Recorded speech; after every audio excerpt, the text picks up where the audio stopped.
olardım kaş.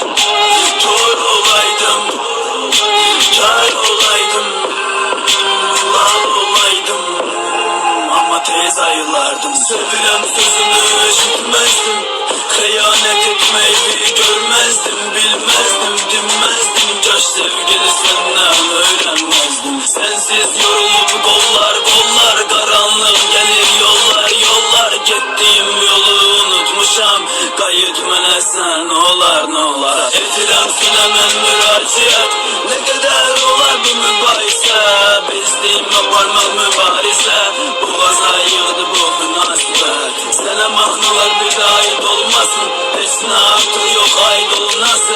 Niyetim budur, isteğim budur, sevgililer koy ayrılmasın. Gözyaşların damla damla, bana yakın ol, beni yanla.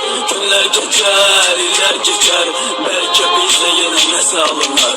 Derdim gelir derdimin üstte, ta ki sen iste, gözlerim üstte. Yerim var senin kalbimin üstte, ölerem gelersin kabrimin üstte. Kaş kör olaydım.